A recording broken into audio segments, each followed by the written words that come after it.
वर्तमान कीमत। तो या तो सरकार क्या करे कि आपसे सरकारी किताब खरीदो। आप सरकारी किताब आप इसलिए नहीं खरीद सकते कि अपने स्कूल का स्टैंडर्ड बनाए रखने के लिए आपने प्राइवेट पब्लिकेशन की किताब लगा रखी। वो किताब है 2000 रुपए की, सरकार देती है 210 रुपए। अब क्या समाधान हो? बड़ी बहस हुई, चली तो अंतिम अधिकारियों को मैं समझाया कि आप तो ये कह दो पेरेंट्स ने किताब ले ली, पेरेंट्स को ही पैसा दे दो। तो उसने कहा ये तो रामायण हो जाएगी। मैं रामायण नहीं, हराम करो, फायदा हो जाएगा तुमको। कैसे? मैं पेरेंट्स कौन सा 200 रुपए लड़ने आएगा? खा जाना उनके को, तुम हमारी फीस के बजाय उनका खा जाना। और 1 मिनट में समझ आ गई उनको। और अब नियम क्या कर दिया, पेरेंट्स को देंगे तो देख लेना, पेरेंट्स को मिलेगा ही नहीं, मरेगी ना, वो एक होंगे। वो आपकी तरफ थोड़ी लड़ेगी बच्चा 200 रुपए के लिए, क्या लड़ेगा? अच्छा आपका झगड़ा खत्म, आप मर्जी आज 50,000 किताब लगा, मेरे को दे जाला, मेरे को तो पैसा दे जा, तुझे सरकार देगी, तू ले लेना। अब उसकी आंख खुलेगी कि यार 2000 की किताब में इसको 200 ही देते हैं। तो आप कहना इसे तेरी 25,000 की फीस में हराम को 500 ही मिलते हैं, वो रोते रोते मिलते हैं। ये समझाने का तरीका है। इस फीस एक्ट का आप उपयोग ही नहीं कर जान रहे हो। इतनी बड़ी चीज दी है फीस एक्ट आपको चीजों का उपयोग करना आना चाहिए। मेरे से कोई भी आके कहता फीस कम कर दो, कर देंगे। हमारे बाप का जाता ही क्या है, आजकल एक फीस एक्ट लागू है, उस फीस एक्ट में कमेटी, उसमें आके कह दो मेरे ये कारण कम कर दो। कमेटी को कहना पड़ता है कि भाई साहब हाँ यार क्या करे साला, हमारा तो हक ही छीन लिया, भाड़ में जाए, सिस्टम ही गंदा है। अच्छा कमेटी में कौन है? मैं को शिक्षा मंत्री अध्यक्ष बीडीओ जपा जाओ मदन दिलावर। अब मदन दिलावर के पास कौन जाए? और जाए तो मदन दिलावर क्या समझे? तो वो झगड़ा खत्म। आप कहना सीखो ना, आपको समझो, आपको चीजों का जवाब देना आना चाहिए। हम पहली बार ताजुब करोगे, इसे कहते को आप एक्टिव माइंड कह दो, तत्काल परमपिता परमेश्वर की कृपा है। हम पहल बहस करने गए तो अधिकारियों ने क्या ज्ञान लगाया, बोले अभी अनिल शर्मा को वापस भेजते हैं। तो उसे जाते कहा कार्ड दिखाइए अपना, आप अनिल शर्मा मैं कैसे मानूं? एजुकेशन सेक्रेटरी कहते हैं, पीके गोयल थे। मैं अपना कार्ड दिखाइए, आप पीके गोयल हो, मैं कैसे मानूं? अब कुंजीलाल मीणा बैठा, 2 अफसर और बैठे, बोले मैं तो बैठा हूं ना, मैं खड़ा हूं, मैं भी बैठा हूं। बैठे थोड़ी पीके गोयल हो जाता है। मेरे तो चैम्बर के बाहर लिख रहा है, मेरे भी चैम्बर के बाहर लिख रहा है अनिल शर्मा, तो चैम्बर लेके आऊं क्या मीटिंग में? आपके वो काटो तो खून नहीं सारेगा। चुप। कुंजीलाल मीणा ने कहा सर बढ़ने दो, इस बात को छोड़ो। कहते नहीं फिर भी ये इनका जवाब ठीक नहीं है। मैं कहा आपका सवाल ही गलत था तो जवाब भी गलत होगा। ये आपके दिमाग में खेल होना चाहिए कि आपका सवाल गलत है। आप बाहर आए, आपने पूरी तरह कार्ड दिखा, तो मैं विजिटिंग कार्ड बनवा के लाऊं? किसी को प्राइवेट स्कूल वाले का कहां से विजिटिंग कार्ड होगा मुझे बताओ? मैं अगर विजिटिंग कार्ड ले भी जाऊं, उसको नहीं माने तो मान लोगे आप? आपका कोई आई कार्ड तो बनाता नहीं प्राइवेट स्कूल वाले का, तो कैसे साबित करता कि मैं अनिल शर्मा हूं? मैं don't kill the messenger, kill the message में जो बात कहने आया हूं तुझे उसका समाधान करना, मैं हूं नहीं, फर्क नहीं पड़ता। सो आपको जवाब देना आना चाहिए। कल जब मैं डीके डीओ से बात कर रहा था, मैंने कहा जी आपका काम पुष्टि करना है। अगर तुझे ही फीस कमती करने का अधिकार है, आप गौर से समझिएगा मैं जो चीजें कह रहा हूं, अगर जिला शिक्षा अधिकारी को ही फीस कम और ज्यादा करने का अधिकार है, अगर फीस कमेटी की बहुत सत्यापन वाली टीम को ही फीस ज्यादा और कम करने का अधिकार है, तो फिर फीस कमेटी क्यों बनी जी? विधानसभा में जाकर बनी है। फीस एक्ट ऐसे नहीं बनता। ये एक्ट क्या होता है पहले समझ लो आप। प्राइवेट संस्था कैसे चलेगी, प्राइवेट संस्था कैसे चलेगी, कोई भी संस्था कैसे चलेगी, कोई भी सिस्टम कैसे चलेगा, उसके लिए कानून बनता है, उसका नाम है संविधान। इस भारत चलेगा कैसे, इसके लिए जैसे ही आजाद हुआ तो भारत बना है। आजाद से पहले उनके अधीन था तो उनका कानून चल रहा था अंग्रेजों का। अब जैसे ही आजाद हुआ तो चलेगा कैसे, तो उसके लिए क्या बना? संविधान। और संविधान में क्या व्यवस्था हुई कि संस्था 2 प्रकार की होंगी इस देश में, एक होगी सरकारी संस्था और एक होगी गैर सरकारी संस्था। सरकारी संस्था में जिस तरह एमएलए एमपी मिनिस्टर होंगे और वो उसको चलाने का नियम तय करेंगे विधानसभा में, ऐसे ही प्राइवेट संस्था का भी विधान होगा। ध्यान रखना, विधान बनाते हो आप, मान्यता लेते हो तो विधान की प्रति बना के उसका विधान होगा, उसके सदस्य होंगे, उनके चुनाव होंगे और वो चुनाव चुनी हुई समिति जो फैसला करेगी वो लागू होगा। ये है कानून देश में। तो आप व्यक्ति हो ही नहीं, स्कूल के मालिक हो क्या? ईमानदारी बता दो, मोदी नरेंद्र मोदी देश का मालिक है क्या? ना, ये गलतफहमी है। वो 5 साल का चुना हुआ प्रधानमंत्री है, कल चुन के दूसरा अभी आ सकता है, दोबारा वो चुन के आ सकता है, अलग बात है, लेकिन मालिक नहीं है। इसलिए क्या कहता है, मैं प्रधान सेवक हूं। सुना करो आप कहता कि नहीं कहता है, जनता ही जनार्दन मालिक है, तो लोकतंत्र में जनता मालिक है। मैं प्रधान सेवक हूं, कलेक्टर कौन? नौकर आपका। कलेक्टर नौकर है, मालिक नहीं है आपका। ये गलतफहमी है, आपने भूल गए अपने अधिकार को ही। लिखता है लोक सेवक, यानी जनता का सेवक। तो आप जब जनता बन के जा रहे हो तो आप जनता हो तो मालिक हुए, उसके नौकर नहीं हो। कलेक्टर नौकर है, और इसकी बात को उसको तनख्वाह मिलती है, तनख्वाह आप देते हो। आपको लग रहा है मैं कहां से देता हूं तनख्वाह? आप देते हो। अभी आए हो तो भी तनख्वाह दे के आए हो। पेट्रोल डलाया होगा सबने, आधा आधा 1-1 लीटर। सबने गाड़ी से आए होंगे, पैदल तो क्या आए होंगे। चलो जो पैदल आए उन्होंने चाय तो पी होगी, सामने पी है। चाय में 18% टैक्स, चीनी में 18% टैक्स। तो टैक्स कहां गया? उसकी तनख्वाह के लिए। पेट्रोल में 72% टैक्स, यानी जो पेट्रोल लेकर आया 1 लीटर, वो 72 रुपए कलेक्टर की, एसपी की, थानेदार की तनख्वाह देकर आया है। बताइए मुझे आप, ये गाड़ी खरीदी है जो 20 लाख रुपए की, कल 22 लाख की, ये बता रहे थे अपने नरेश जी। इस गाड़ी में नरेश जी ने 11 लाख का टैक्स दिया है सरकार को। वो जब पेट्रोल भराते हैं तो 1 रुपए 75 पैसे रोड के देते हैं, रोड के। एक गाड़ी वाला गाड़ी खरीदता है जब रोड टैक्स, रजिस्टर्ड इंश्योरेंस देता है, उसके बाद जब डीजल भराता है तो उसमें 1 रुपए 75 पैसे का सेस है, तब देता है। जब यूडी टैक्स देता है तो टैक्स देता है, टोल पे जाता है तो टैक्स देता है, अपनी कॉलोनी का नियमन कराता है तो टैक्स देता है। एक रोड के 6-6 बार टैक्स देता है, और फिर कह रहे हो मालिक के साला कलेक्टर हमारा। वो तो नौकर है, 4 बार का नौकर है। पर आप में इतनी हैसियत होनी चाहिए कलेक्टर को नौकर कह सको और छाती ठोक के बैठ सको, पर आपको अपने अधिकार मालूम होने चाहिए। दुर्भाग्य चाहिए ही नहीं। मैं तो बहस होती है तो कहता हूं, और सरेआम कहता हूं। एक बार वहां का मैटर है आपके गंगानगर का, अखबारों में चली, अखबार में छपा, अभी भी आप नेट पे जाके सर्च करो। गंगानगर कलेक्टर के चपड़ासी ने किसी स्कूल में फीस बाकी थी 32,000 रुपए। तो चपड़ासी के साले का छोरा या साले का साला वाला कुछ ऐसा रिश्तेदार था, उसने स्कूल वाले को फोन किया, इसकी टीसी काट दे, ये मेरे साले का छोरा है। उस जगह साहब इसकी 32,000 फीस है, कुछ कमती बत्ती दे दो। कहीं की फीस तू कलेक्टर के उससे फीस लेगा। उसने मुझे फोन किया, स्कूल वाला घबरा गया। उसने कहा भाई साहब वो को कलेक्टर के साले का छोरा है, फीस मांग रहे हैं। मैं कलेक्टर का छोरा हो तो भी फीस लेना, अब तो कतई माफ नहीं करनी। और कहा भाई साहब रामायण हो जाए, मैं बैठा हूं, तू बोल भाई मैं तो मालिक ही नहीं हूं, अनिल शर्मा मालिक है, स्कूल के नंबर दे दे। तू ये बोल मैं प्रिंसिपल हूं, और कह रहा हूं आपको ये खुला, आपको सबको सबूत ये दे रहा हूं। जब कभी आपको लगे कि आपके ऊपर से बात जा सकती है तो नौकर बन जाओ स्कूल में। ऐसा मैं तो चलाता हूं, इसका मालिक तो ये डॉक्टर अनिल शर्मा, ये नंबर रहे। फिर आने दो सब, फोन साले का धंधा मतलब वापस चल जाए, बोले ही नहीं, बैच ही नहीं करे आपसे, फोन पे ऐसा ज्ञान दे दूं। और देता हूं 10-20 फोन रोज ऐसे होते हैं। तो उसने फोन किया तो उसने कहा होगा साहब, बोल कुछ नहीं, फीस से काटनी पड़ेगी। तो स्कूल वाले डर के फोन काट दिया। उसने मुझे कहा मत मांग। अब उसने कलेक्टर का चपड़ासी ना, तो वही अपने को कलेक्टर माने। चपड़ासी ने डीओ धन्नी राम कोई नाम थे, उसको फोन किया, डीओ साहब मैं वहां से बोल रहा हूं, और तत्काल जाके टीसी कटवाइए, स्कूल वाला नाटक कर रहा है, और ये नंबर लो स्कूल वाले के। डीओ ने स्कूल वाले को धमकाया कि तू कहां है? कि साहब मैं तो घर जा रहा हूं। रोक मोटरसाइकिल, वापिस जाए, स्कूल में आ रहा हूं। 3:30 बजे की बात, 2:30 बजे स्कूल बंद करके बेचारा निकल गया, 5-6 किलोमीटर दूर रहता होगा। उसने कहा रोक की गाड़ी के, क्या हो गया? साहब मुझे कलेक्टर साहब को फोन आया, मैं आ रहा हूं तेरे स्कूल में, टीसी काट, चल तू। कहता अब छुट्टी होगी छुट्टी के, वापस चल। डीओ कलेक्टर के आने के बाद डीओ भगवान हो गया। उसने फिर मुझे फोन किया, साहब अब डीओ साहब का मगला मुझे नंबर दे कौन से है। तो मैंने नंबर लेके, मैं डीओ साहब बोल रहे हैं धनी राम जी के? हाँ। मैं क्या मैटर है? स्कूल का मालिक बोल रहा हूं मैं, अनिल शर्मा। वो टीसी काटनी पड़ेगी। मैं क्यों काटनी पड़ेगी? साहब उसकी वो कलेक्टर साहब ने कहा, मैं कलेक्टर बाप भगवान है क्या? नौकर है जनता का कलेक्टर, साला क्या है कलेक्टर? तो धनी राम देखा रहे तो कोई आदमी तो बड़ा ही है। तो कल, और साहब वो आपकी बात सही है, बट मुझे तो कलेक्टर क्या, मैं तुझे तो कलेक्टर कहेगा कोई हम पढ़ जा, तो पढ़ जा तू। मेरी स्कूल कैसे कैसे कलेक्टर कहेगा मेरी बिंदनी भाग गई, मार साहब की बिंदनी ठाला, तो तू उठा ले जाएगा? क्या होता कलेक्टर यार? ऐसे कैसे बात हो रही उसके मेरे? अरे साहब आप तो, मैं सुन रहे धनी राम, अगर तू टीसी कटवाने गया तो मैं टांग कटवाने भेज रहा हूं एक आदमी को। इधर टीसी कटेगी उधर टांग कटेगी, तेरी औकात है तो जाके दिखा। अब डीओ ने गाड़ी रोकी। साहब ये तो लपड़ा ही खल गया।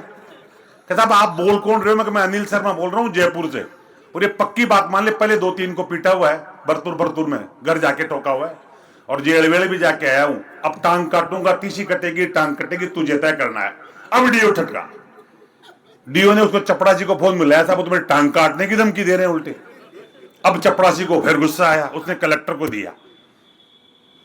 तो डॉक्टर जीवाराम कुछ ऐसे कलेक्टर गंगानगर के, कलेक्टर ने देखा होगा साला मैं तो कलेक्टर हूं ना, तो कलेक्टर ने कहा लगाओ लाइन लगाओ। तो लैंडलाइन से मेरे पास फोन आया, मैं तो समझ गया, तो ऐसे टाइम में मजे में आया। तो मैं कहा नमस्कार, कलेक्टर कोर्ट से बोल रहा हूँ। मैं कहा कलेक्टर साहब बात करेंगे, टीसी तो काटनी पड़ेगी, आप बच्चे के भविष्य से नहीं खेल सकते। मैं कहा आप कौन बोल रहे हैं? मैं कलेक्टर। मैं कहा कलेक्टर साहब कौन से बच्चे भविष्य? तो बच्चे का बाप खेल रहा है, मैं थोड़ी ना खेल रहा हूँ। नहीं, यहाँ पर आरटी कानून के तहत आप टीसी नहीं रोक सकते। मैं कहा आरटी कानून ढंग से पढ़ा है क्या? वो प्राइवेट स्कूल पे लागू नहीं होता, उसमें टीसी रोक सकते हैं हम, कानून पढ़ लीजिए आप। मैं कह रहा हूं कलेक्टर में भगवान है क्या तू, नौकर है? यूं कहते हैं कलेक्टर ने फोन काट दिया। कलेक्टर देखा बच्चे पागल रहे तो अब फोन काट के देखो बदतमीज, ये तो नहीं। अब डीओ को कहा, अब यहां चुप हो गया मैटर पूरा। मैंने पूरा रिकॉर्ड कर लिया इसको, रिकॉर्ड करके स्कूल वाले को तो टेंशन मुक्त, अब कोई फोन नहीं आए। और मैंने उसको स्कूल वाले को दे दिया, स्कूल वाले ग्रुप में डाल दिया मेरा भाई। राजस्थान पत्रिका ने उसको छापा कि अनिल शर्मा ने कलेक्टर को धमकाया और कहा तू नौकर है, और कलेक्टर चुप हो गए। फिर कलेक्टर का वर्जन लिया, कलेक्टर ने कहा मैं छोटी मोटी बातों पे ध्यान नहीं देता। फिर उसने मुझे पूछा कि आपने कलेक्टर धमकाया? मैं कहा जी हाँ, कलेक्टर भगवान बन रहा था, मैंने उसको औकात दिखा दी। मैंने सबसे बोला तो आप उसको धमका सकते हैं? मैं तो आपको भी धमका सकता हूं, आप भगवान हो क्या? आपका काम है छापना, आप छापिए, मैं अपनी बात कर रहा हूं, आप मेरी बात लिखिए। यार धमका क्यों नहीं सकता मैं एक आम आदमी हूं, मैंने अपनी बात रखी है। अब तू इसको धमकी मानता तो मान ले। मैंने कहा मेरी बात रखी, कलेक्टर नौकर है कि नहीं ये बता दो आप। तो कहते है तो सही। मैं फिर क्या धमका दिया भाई? नौकर को नौकर कह दिया, धमका दिया? तो पत्रकार भी क्या लिखे, पत्रकार ने लिखा हमसे भी बात तो ऐसे ही की, पर बात सही की। अखबार में छप गई। अब देखो कलेक्टर ने चीफ सेक्रेटरी को चिट्ठी लिखी, Hariram Meena chief secretary. Chief secretary के से नोटिस आया कि 3 तारीख को 3:30 बजे आपको फला तारीख को आना है। मैं गया सेक्रेटरीट। अब मेरी आदत है जाते बैठता हूं, खड़ा नहीं रहता, नेचर है मेरा। और कुर्सी नहीं होती तो कहता हूं कुर्सी मंगाइए, चाहे कितना ही बड़ा अफसर हो, मंत्री संत्री हो, खड़ा नहीं रहूंगा, कुर्सी मंगाइए आप। अब इसी बात पे बहस हो जाती है पहले तो अगला आधा तो यही टूट जाता है, सड़ा डरता नहीं, बर्बाद आदमी है। ये तो तरीका होता है। आप देखो, एक तो धड़धड़ाते घुस जाओ आप, अरे तो वो देखता है डीओ डर रहा है, और आप छाती ठोक के पूछो तो वो देखते हैं यार अपन डर रहे हैं, नहीं डर रहा साला। कल आपने देखा नहीं मेरा, मैं सीबीओ बैठा है कि एमएलए बैठा है कि जिलाध्यक्ष, मेरे को चेहरे पर थी रौनक। बच्चों की तरह खेल रहे क्या पैर माड़ा परानी, इनको ध्यान तो करते नहीं है। अच्छा कोई कह दे जिलाध्यक्ष को, बीजेपी वाले को, वो भी मुख्यमंत्री के जिलाध्यक्ष को, पर आपने देखा मेरे चेहरे पे कोई दिमाग में नहीं थी, टेंशन नहीं। अपने खेल अपना वही है कि मुझे क्या फर्क पड़ता है इनसे, फर्क मुझे कौन सा इनको नौकरी देना, कौन सा टिकट मांगना है सरवण जी की तरह इनसे, क्या लेना देना है यार। अपना टेंशन नहीं दिमाग में, सारा सर झगड़ा ही खत्म। अब मुझे हरि राम जी ने बुलाता है तो मैं जाते सीट पे बैठा। बैठते उसने कहा कि आपने कलेक्टर नौकर कहा। मैं कहा आप भी नौकर हो? अच्छा ठीक है आप जाइए। ये मामला खत्म।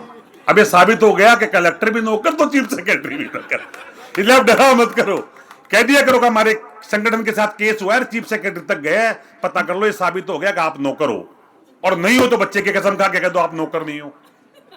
बताओ क्या कहे वो।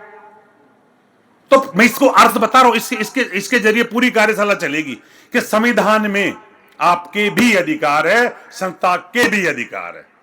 और संस्था के अधिकारों में पहली लाइन लिखी हुई है भारतीय संविधान में कि चूंकि ये गैर सरकारी संस्था है, ये आपसे पैसा नहीं लेती है, इसलिए इसके कुछ अधिकार है, इसके कुछ अधिकार है। और उन अधिकारों में हस्तक्षेप करने के लिए आपको विधानसभा या संसद में जाना होगा। सीधे प्रशासनिक आदेश से आप हस्तक्षेप नहीं करेंगे। ये पहली जीत है आपकी, ये संविधान में लिखा हुआ है। आप डरते हो, क्यों डरते हो भाई? मैं क्यों नहीं इनके आदेश को मानता? उल्टे सीधे को क्यों, लायक ही नहीं है, ये आपको आदेश दे ही नहीं सकते। अब वो क्या करते हैं कि आपको कमजोर समझते हैं, वो राठौड़ी कर लेते हैं, राठौड़ी में आप डर जाते हो। सारा झगड़ा यही है। उनको मालूम है इसको कौन सा कानून मालूम है। मुझे बताओ, मैं इतनी गालियां देता हूं, इतना धमकाता हूं, ये कहता हूं, मुझे तो बर्बाद कर देते वो जयपुर में, फिर भी शान से घूम रहा हूं क्योंकि जानता साला कानून जान गया है। नहीं तो मैं तो वीडियो सरेआम जारी करके कहता हूं कि भाई मैं तो छुप छुपा के तो खेलता ही नहीं। शायद पहला व्यक्ति हूं जो सरेआम वीडियो बनाता हूं और धमकाता हूं, सामने धमका रहा होता हूं, और उसको वायरल भी मैं ही करता हूं। तो मेरे तो खिलाफ सबूत ढूंढने की जरूरत ही नहीं है, मैं तो खुद ही सबूत दे रहा हूं उनको।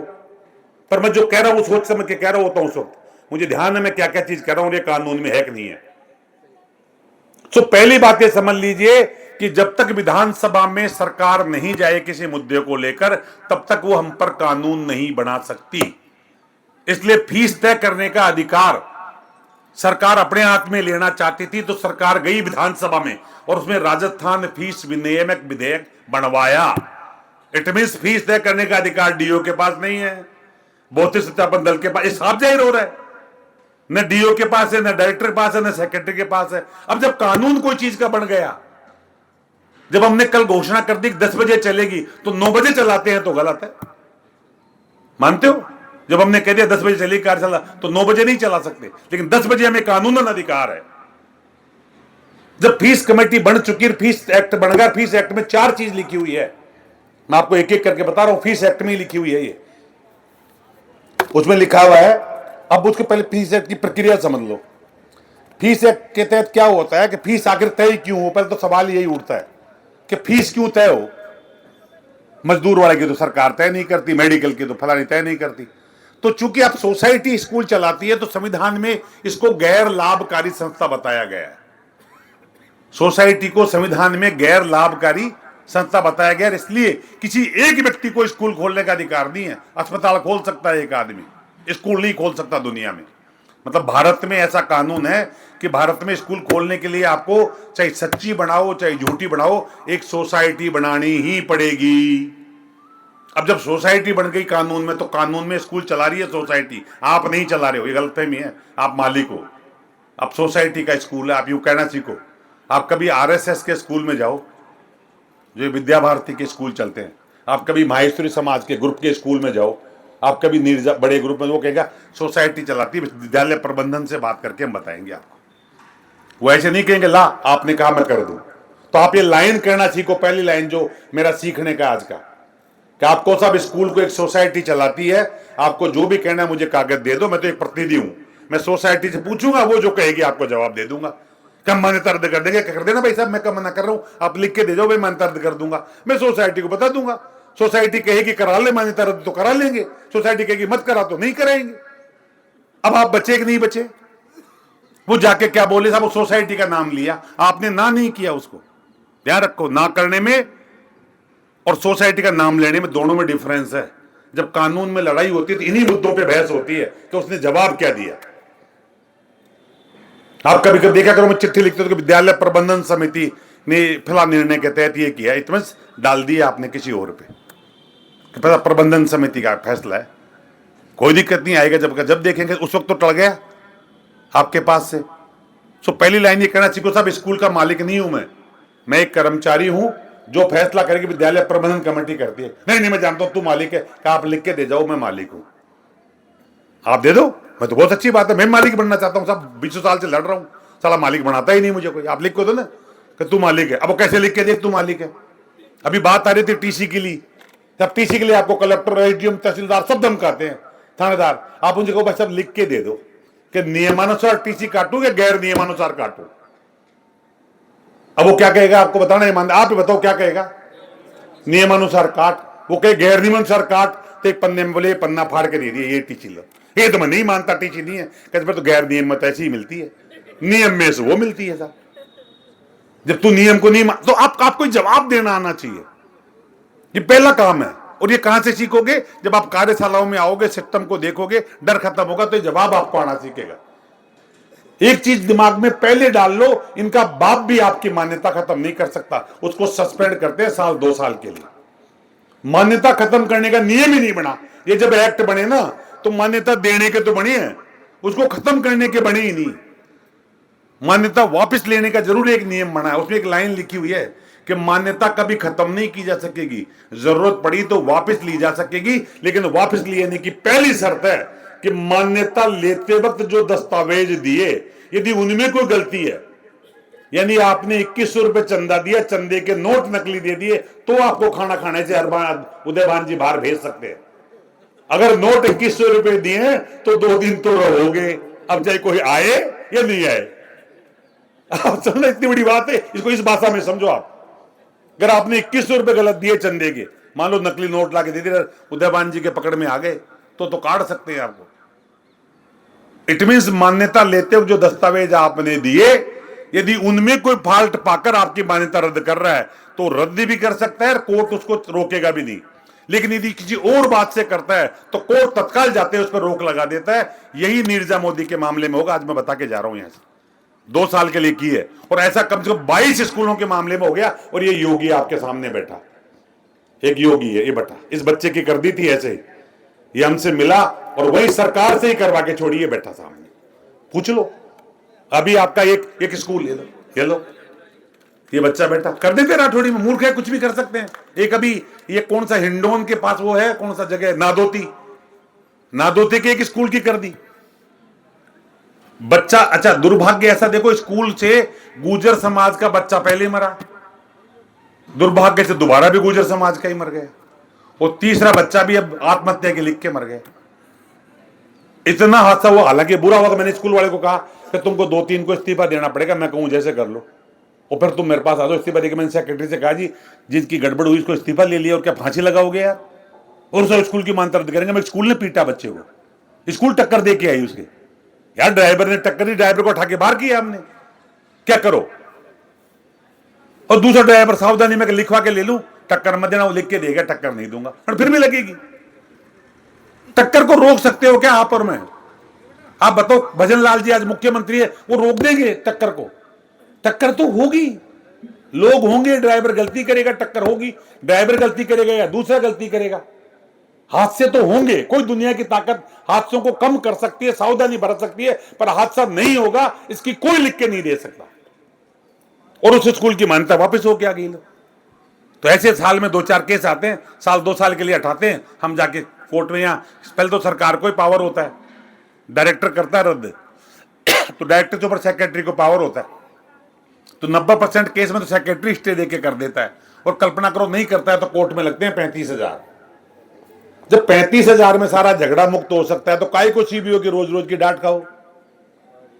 सो पहली बात समझ लो, कहे कि मान्यता रद्द कर दूंगा तो आपका जवाब क्या होना चाहिए? फिर कह रहा हूं कि तुझे तेरे बाप की कसम है, रद्द करके दिखा, और नहीं आए तो दोबारा मत आना, साला बाप की औलाद नहीं है तू, अब उसको करने दो साले को, उसका बाप ही नहीं कर सके, दादा नहीं कर सके, वो उड़ जाएगा, उठाओगेगा, ऐसे करने की क्या जरूरत है, मैं तो वैसे दम की दे रहा था, करके देगा ना। मुझे कहते तेरे बाप की कसम है, तू रद्द करेगा तो ही आएगा, नहीं तू नहीं आ सकता यहां। अब वो भी जानता है साला मैं कर ही नहीं सकता, क्यों, है ही नहीं कानून, रद्द करने का कानून ही नहीं है, तो तू कैसे करेगा? कानून से ऊपर थोड़ी ना करेगा।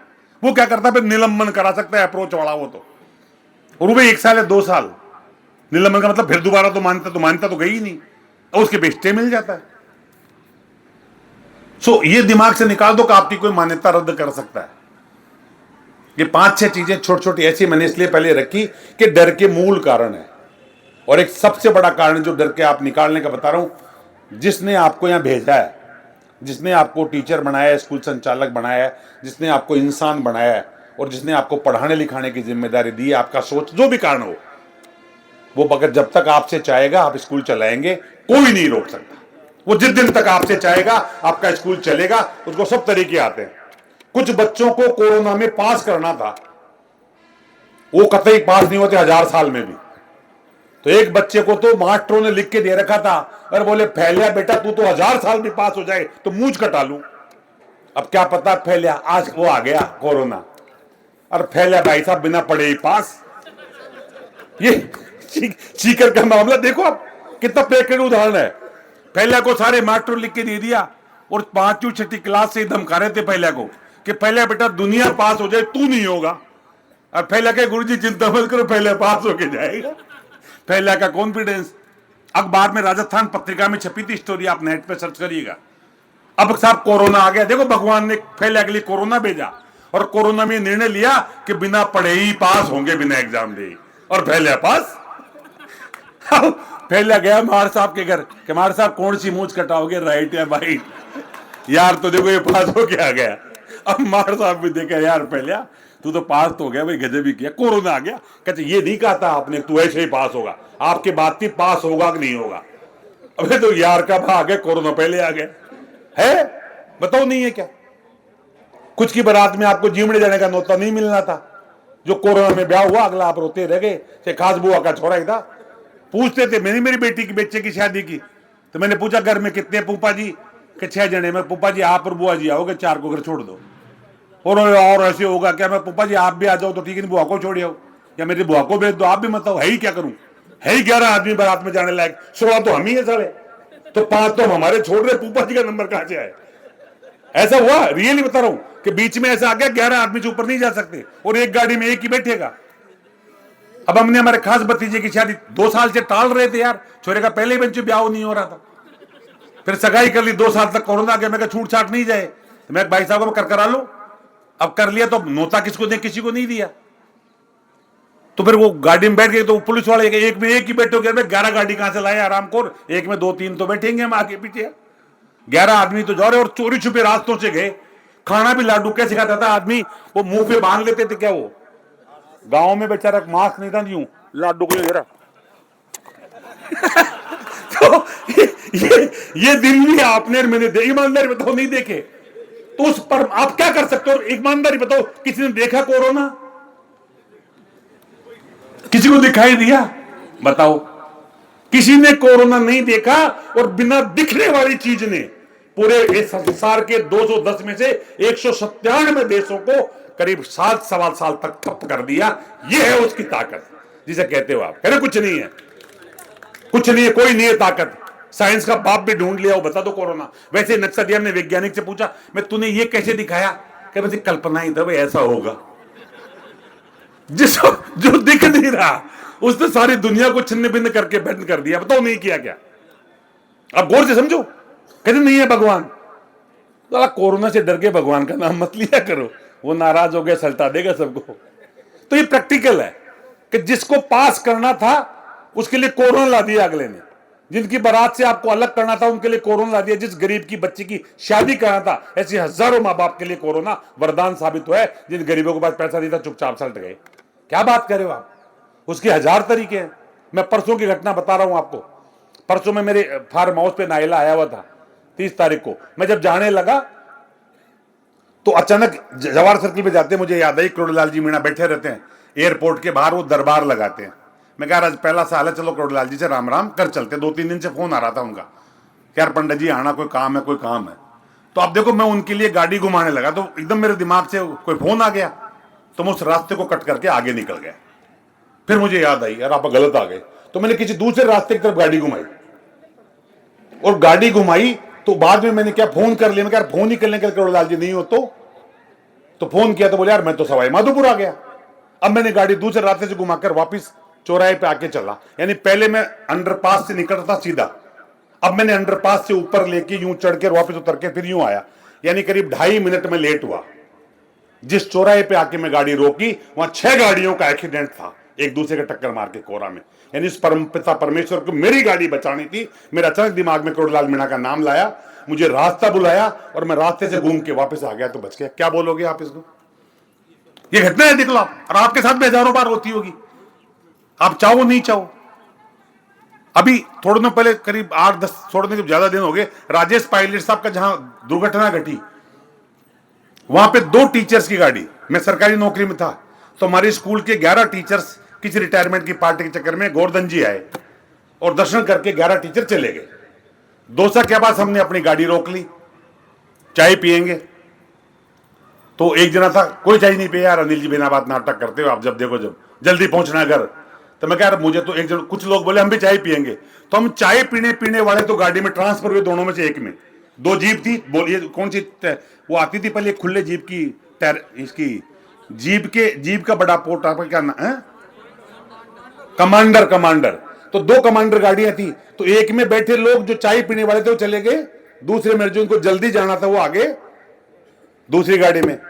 2 में हम रुक गए, तब ये बाईपास नहीं होता था, चाय पीने रुक गए लाल सोट वाले से मोड़ पे, यानी ये बस से स्टैंड सा पड़ता था जहां।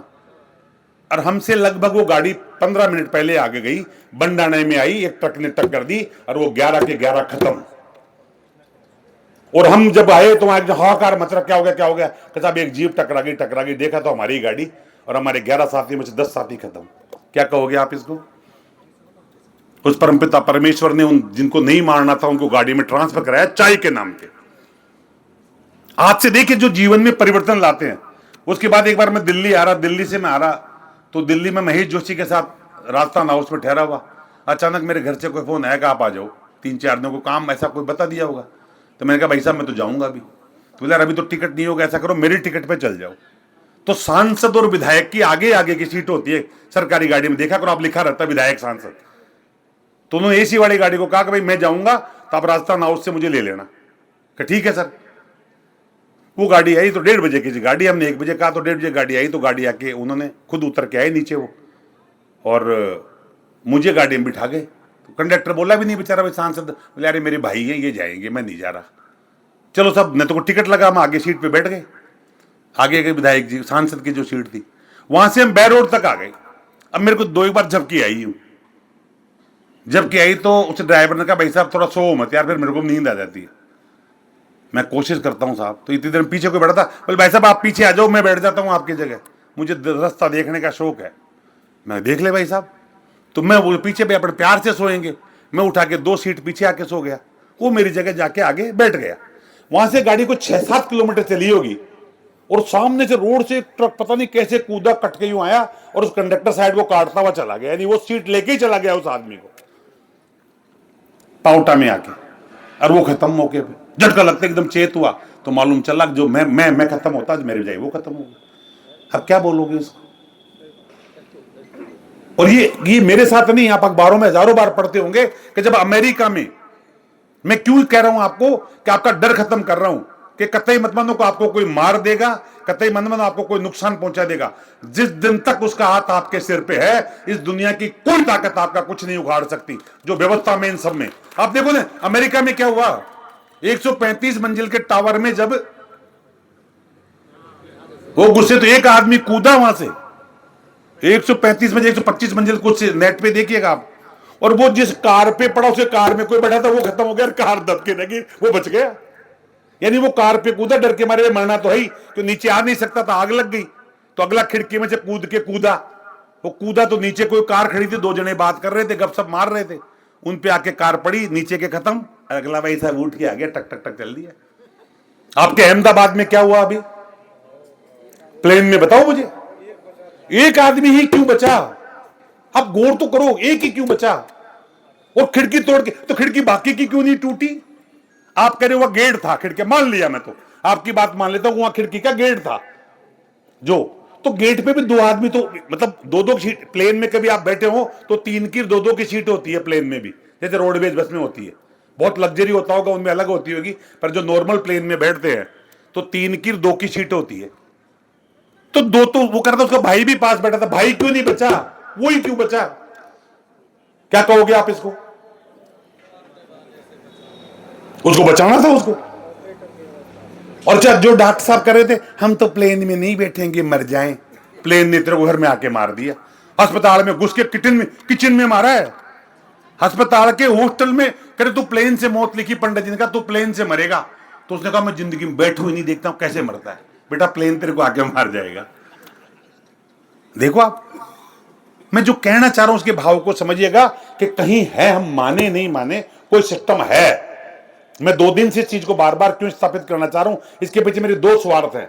आप मान लीजिए कोई नहीं है, पर आप डर खत्म करने के लिए अगर ये मान लेते कोई है जो मेरी रक्षा कर रहा है, तो करेगा आपकी। और साइंस भी कह रही है कोई तो है, कोई तो ताकत है। तो एक तो ये चीज मान लो, आपका कोई कुछ नहीं बिगाड़ सकता जब तक आपको जीना है, मरना है, अच्छा है, बुरा है, धन लाभ ये नहीं, कर्म अपने करते रहना, इसके बेस पे कर्म नहीं छोड़ने। आप अपना कर्म करते जाओ, फल क्या मिलेगा इस पे टेंशन नहीं करना। आपका काम है आपका कर्म करना, और पूरी ईमानदारी और शिद्दत के साथ अपने कर्म को निभाओ, निश्चित रूप से आपको जो फल मिलना है वो मिलेगा। अब मैं एक एक मुद्दे पे आता हूं। तो फीस एक्ट समझ आ गया। फीस एक्ट इसलिए बना कि आप फीस तय कर सको। अब फीस एक्ट में तय कैसे होगा? तो फीस एक्ट में 3 कमेटियां बनाई गई।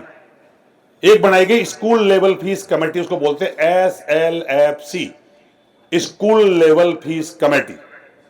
इस कमेटी में 3 टीचर होते हैं, एक स्कूल का सेक्रेटरी होता है और एक स्कूल का प्रिंसिपल होता है, सॉरी प्रिंसिपल, और ये होते हैं इसमें 5 आदमी हो गए। 3 पेरेंट्स हैं, एक 5 पेरेंट्स हो गए, प्रेसिडेंट और सेक्रेटरी। नहीं इसमें नहीं होते। दोबारा बताओ कौन कौन होते हैं, बताओ। कौन कौन होते हैं बताओ। टीचर्स, प्रिंसिपल और सेक्रेटरी कौन सा? फीस कमेटी में। और फिर स्कूल की प्रबंधन जो उसको रिकॉर्ड पेश कर, स्कूल का प्रिंसिपल आ गया। क्या आ गया वो? अध्यक्ष रहता है। अध्यक्ष कौन होता है? अध्यक्ष तो रहता है वो सचिव रहता है, और सेक्रेटरी सचिव रहता है, वो रहता है प्रिंसिपल।